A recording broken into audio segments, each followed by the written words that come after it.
Sa pagbubukas ng bagong kabanata ng Born to Shine, buong lakas at buong puso, nating matutunghayan ang panibagong simula ng buhay ni Jenny matapos ang masalimuot na pagsubok at paninira sa kanya ng kanyang mga dating kasamahan sa Astra M.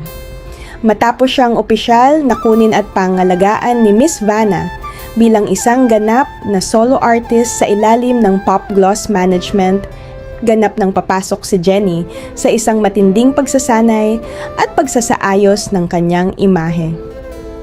Hindi na siya ang dating Jenny na madaling maapi o sumusunod lamang sa utos ng iba, kundi isang babaeng buo ang loob at may paninindigan na patunayan ang kanyang tunay na galing at talento sa larangan ng musika. Makikita natin ang matitinding mga eksena kung saan si Miss Vanna ay magiging napakahigpit sa bawat kilos, galaw, pananamit at paraan ng pagkanta ni Jenny. Sa kabila ng matinding pressure at kapag-uran, patuloy na magsisikap si Jenny sa tulong at suporta ng kanyang pamilya at mga tunay na nagmamahal sa kanya upang maibalik ang kanyang ningning sa entablado. Magkakaroon siya ng mga sunod-sunod na malalaking proyekto.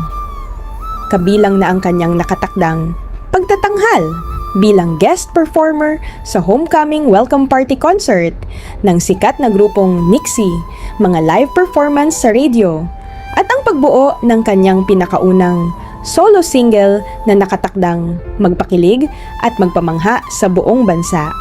Samantala, sa panig naman ng grupong Yumi, hindi magiging madali at payapa ang pananatili ni Megan bilang bagong opisyal na pinuno o leader ng grupo. Sa kabila ng kanyang tagumpay na mapatalsik si Jenny at maagaw ang posisyon sa tulong ng kanyang ina, magsisimula ng lumitaw ang malalaking lamat at lamat sa loob ng Yumi.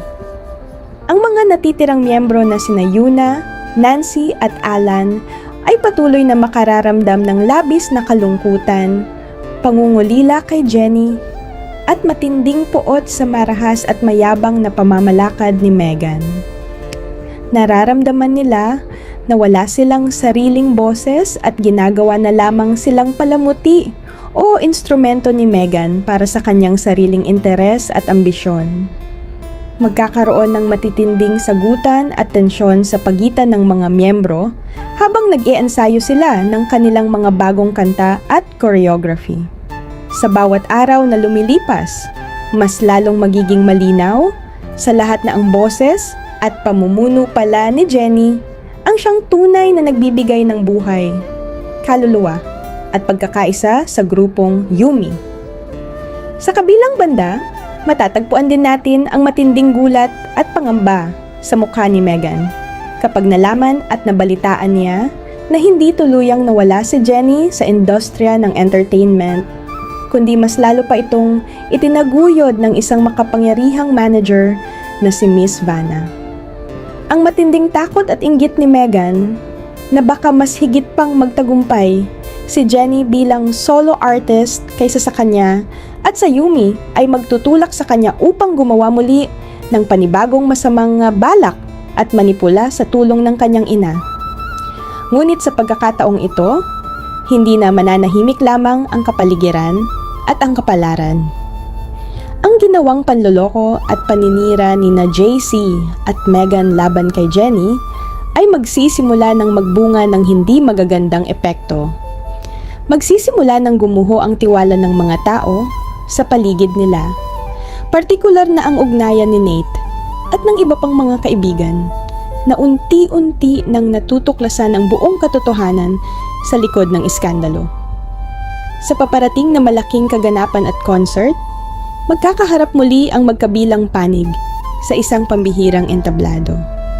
Dito ay buong sigla at buong husay na ipakikita ni Jenny ang kanyang kakaibang boses, bagong estilo, at nakabibighaning alindog bilang isang ganap na solista at rising superstar.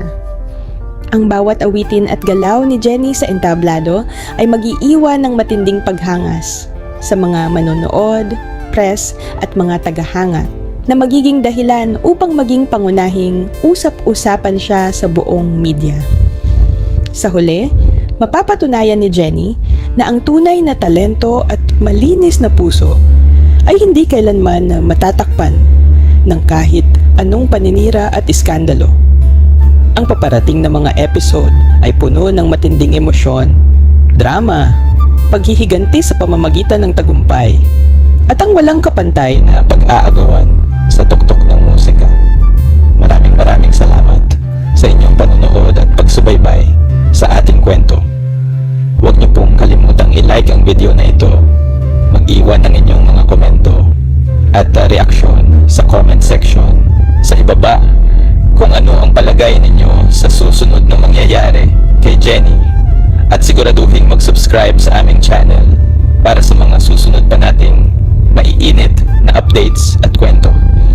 Sa pagpapatuloy ng kwento, matapos ang matagumpay na pagtatanghal ni Jenny bilang solo artist, mas lalong uunlad ang kanyang karera sa ilalim ng gabay ni Miss Vanna, habang unti-unting mabubunyag ang lahat ng kabulaanan at paninira ni Megan at JC.